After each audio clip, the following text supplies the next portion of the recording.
مرحبا بكم من جديد عقب انتصار المنتخب المغربي المحلي بهدفين على حساب المنتخب الأنغولي في مباراة جيدة تكتيكيا لحساب المدرب المغربي طارق السكتيوي، سواء على مستوى الخطة أو التشكيل أو نظام اللعب أو البدلاء أو تدبير أوقات اللقاء.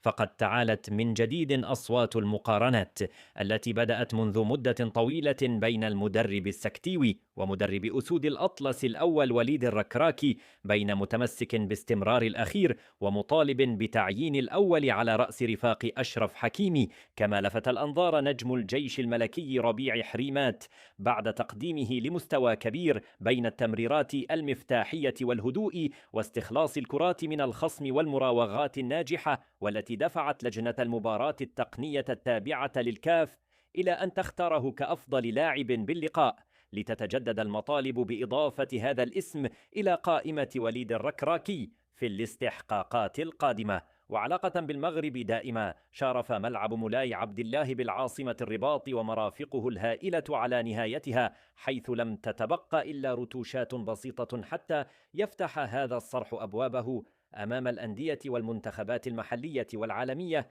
حيث لوحظت جاهزية مراكن السيارات ووسائل النقل وكذا ملاعب التدريب. وأما الملعب الأساسي فقد صفت الكراسي وجهزت الأرضية ونشرت اللوحات الاستشهارية الإلكترونية وكذا شباك المرمى. وأما السقف العملاق ذو التصميم الحديث فقد تم قبل ساعات إزالة إحدى أضخم الرافعات التي كانت تنقل مواد التشييد، ما يدل على أننا أمام أيام قليلة قبل إعلان صافرة الختام والبداية. أخيرا، لا تنسوا إخبارنا، هل أنتم مع استمرار الركراكي أم منح الثقة مستقبلا لطارق السكتيوي؟